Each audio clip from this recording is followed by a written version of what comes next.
Dustin, let's kick things off here with some stuff going on in Massachusetts. Lots of news in the old Massachusetts, where we are not speeding toward a launch. We're continuing to turtle walk toward a launch, but lots of stuff going on. Barstool, for the first time, really anywhere in the country, has gotten some pushback on possible licensing. Now we know Penn Entertainment, formerly Penn National Gaming, owns a minority stake in this. Will own a majority, actually all of the Barstool brand eventually, but Penn owns a track there in Massachusetts. They are hoping to get into this with Barstool as their sportsbook brand.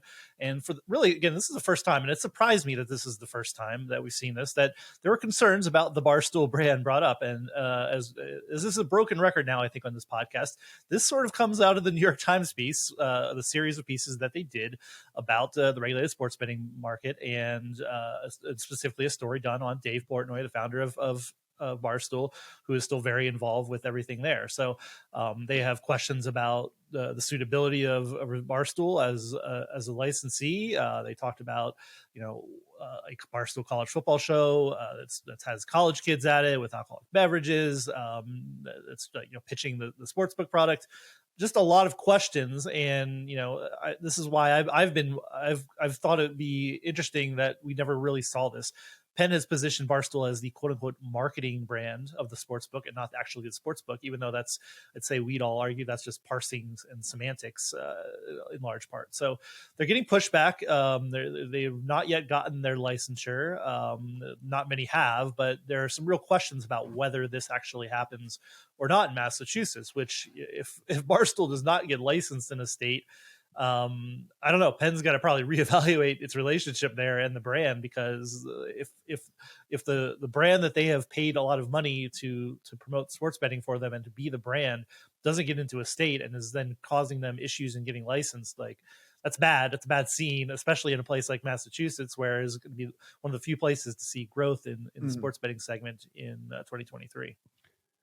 So, Adam, listen, we've talked ad nauseum about just Barstool in general and how we thought it was a very curious kind of, basically acquisition for Penn in the first place, because how much let's not even talk about, just from what they do personally and whether you agree with their messaging and, the front man and all the stuff like that, but more just the brand in general. Does it resonate with people over the age of 26 or whatever, 27, 28, whatever, like something like that? I mean, is there real traction to be had outside of this very small, in the grand scheme of things, very small subset of people who are of age to legally bet? And, I was a couple of months ago, you guys remember, I went back to Louisiana for the LSU Alabama game, and I was there. And of course, Barstool is legal in Louisiana. They built a real nice new physical book in this casino that Penn owns down there called L'Auberge. And it's nice, it's cool, it's things like that.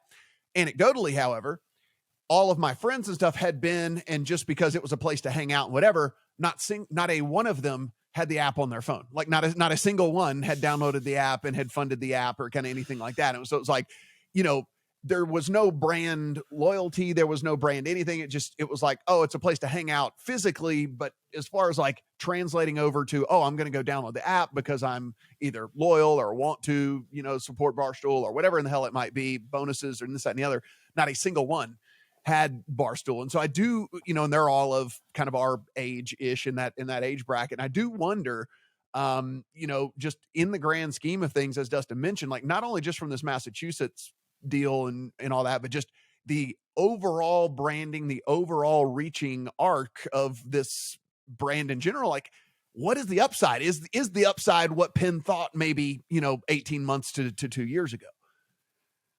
Well, Matt, it feels like the positive case, the bull case for them is the idea that this is a demographic that is very willing to part with its money.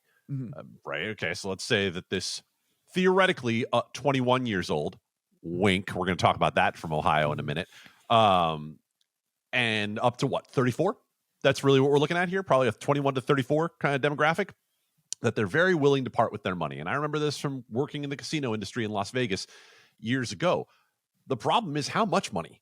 It's just not there, right? Especially in the economy that we've been in for the last few years, where it has been harder and harder for young people to not only get a job, but to get a well-paying job, that it is difficult to see where the sustainable income is for the group that Barstool is marketing to regularly, right? And so what's the idea? That you constantly churn through 25-year-olds?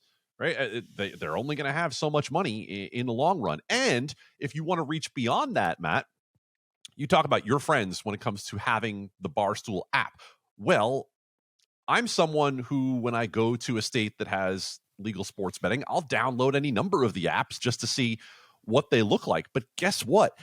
I'm so repulsed by that brand and by the front man and by all the things we didn't even talk about, that even if their tech was wonderful, I still wouldn't fund an account there. And there aren't many other brands out there in the US sports betting market that are so divisive that they might actively send people away from the brand based on the things that they do. I don't agree with every move that every sportsbook in the United States has made. But let me just say that I didn't delete the PointsBet app off my phone after what happened in the last couple of weeks, even though I don't agree with what happened at PointsBet. This is very true. I mean, it's like, it is one of those things where I think it's the very rare instance in which you would make a choice based solely off of something outside of, like you said, it could be the best offer on the planet. They could have the best tech on the planet. They could, like, everything that we are sitting here pining for, right? I mean, like, we constantly talk about, man, they've got to update these apps. Man, they've got to be smoother. These bonuses, all the different things like that. And like, even if it was a 10 out of 10 in every single one of those categories, it's one of the few ones where you might go, I'll still pass. Whatever. Yeah. I'll pay a few extra pennies. I'll pay a few extra pennies at whatever, at MGM or whatever the hell it might be. Let's play Adam's game a little bit. Yeah, because if Barstool was that thing, if it had the best offer or the best app, like, it is not any of those things either. If like, so you have to that overcome. Yeah, everybody else is like, kind of, neutral, or you at least know what the brand is. And then, Barstool, like it or not, Ben knew this, has, there are people who will probably never download the app and never use it because of what Adam said. So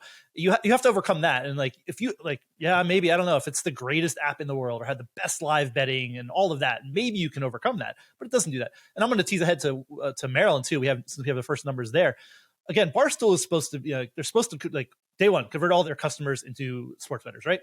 Okay, they got 3% of the handle share in Maryland in week one after their launch of online sports betting. To be fair, that is the number 4 entrant in that, well behind DraftKings and FanDuel. But like, this is the value proposition in Barstool was like, okay, you don't have to spend a lot of marketing, and you're gonna get a lot of people betting on the app, and it's like, there's just nowhere where that's happening. So, again, they're saying they're getting to profitability, but profitability on what kind of scale, like, whoop-de-doo, I think. I don't know. It's the Maryland numbers kind of underlined everything we're talking about here, is like, what the ceiling for Barstool at this point feels pretty low. And I don't know how that ceiling improves.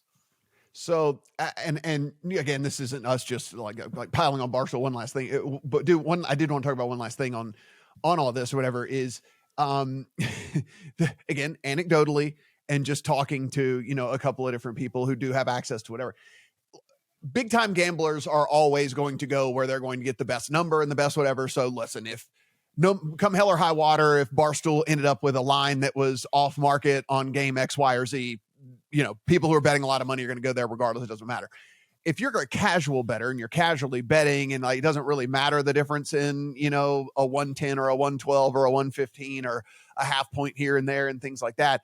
One of my friends was like, I just would feel like a goober if I was betting at Barstool. Like, literally, it's just like, it's like one of those things where he's like, if I have the choice of like, I play at DraftKings or play at Barstool, like, I'd rather just play draft, so it's just like, there's also that too, right? Where there's just kind of like, I'm 40 plus years old. And it's like, I don't want to like open up a Barstool app and tell people I'm betting at Barstool. He's like, I would just feel like I was trying to like relive my early 20s or something or whatever. So there's even that to overcome, Adam.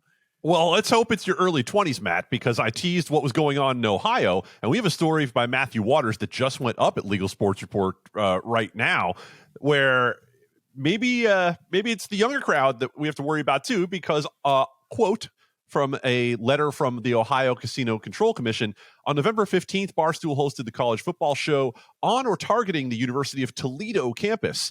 In that show, Barstool advertised Barstool Sportsbook by promoting pre-registration for the Barstool Sportsbook, including the offering of bonus cash related to sportsbook pre-registration. Advertising failed to comply with Ohio law. So to what Dustin was saying, this whole idea that we're just going to walk in and convert everybody who's part of the Barstool ecosystem clearly isn't true, because here they're out there pushing this to a group of people that could be 18, could be 19, could be 21, but either way, clearly is not engaged enough with the Barstool product all on their own, that they still feel the need to walk onto a college campus and do something that put them at great risk and potentially, according to the OCCC, a $250,000 fine.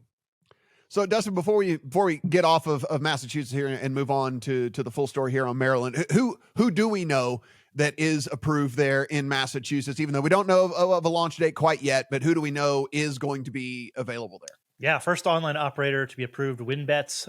Not shocking there with the casino there in Massachusetts as well. So they are the first one. They got unanimously granted on Tuesday. So we know at least one app that will be there. Certainly, we believe a lot of the other major apps that you all know and love, or have at least heard of, or have not heard of, some of those will also be in Massachusetts too.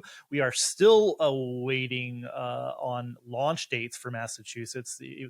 Even in, again, most recent intel we have, March 2023 is still sitting here as the target date, but we're starting to wonder if we don't have a launch date. We're less than we're in theory 3 months away from that. We don't have a formal launch date that has been promised, and the way things are going, again, how slow things are going. This meeting for WinBet was 6 hours. And God bless the people on Adam's team who are sitting here watching these Massachusetts Gaming Commission meetings, because they're hours and hours every freaking time. So this how slow this is going starts to make you wonder: are we really going to see this in March, or is it going to get pushed back?